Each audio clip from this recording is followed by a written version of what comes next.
Okay, so for you specifically, the mistake is a lot during the setup where initially when you set up, right, your focus is a lot on getting the slack out and at the same time like keeping your arms really long. And while keeping the arms as long as possible is a good thing to do, you don't want it to get to a point where your back will start rounding. So what happens is when the weight is light, it's not going to affect you too much. But when you start getting heavier in the, while you load up, what happens is that when you have the arms like very like too long and too loose, and your focus is a lot on pulling maximum slack pull before you even wedge your hips, at that point of time what will happen is that you will end up rounding your back more than required because you're pulling the slack out from your upper back, your upper body in general. And basically when you're trying to slack pull, you want to have like a very like soft slack pull initially, and while you're wedging the hips, that's when you want to like bring you want to like put pressure through your feet and through the quads in order to get the bar to get more slack out. Okay, you don't want to do that initially. So what you do is that once you get into this position and see your arms are like really long, right, and this is the position you're in. From here what you do is you're keeping it like as long as possible,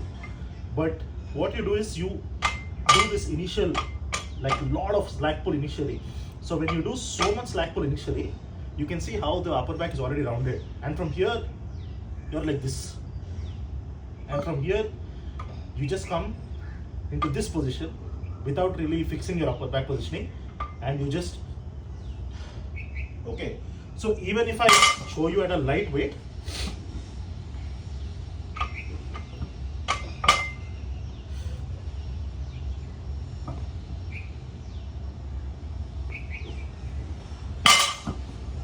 you will see how like even at 60 kgs I'm struggling to lock out, because what happens is that a lot of your strain goes onto the lower back and the glutes when you set up like that, and because your emphasis is so much on slack pull initially, you're not in a good position to drive the hips through. So if you even look at the positioning, right, when I'm like this, right,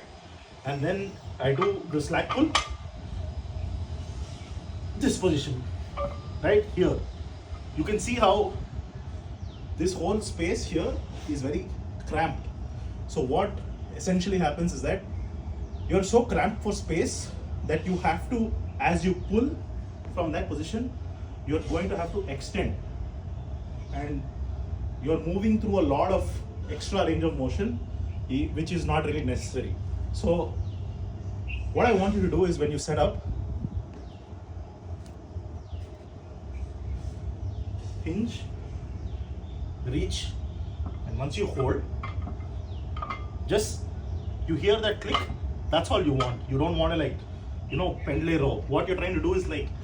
you're kind of trying to row the bar initially to get that slack pull out, but what you want to do is get that soft, that click.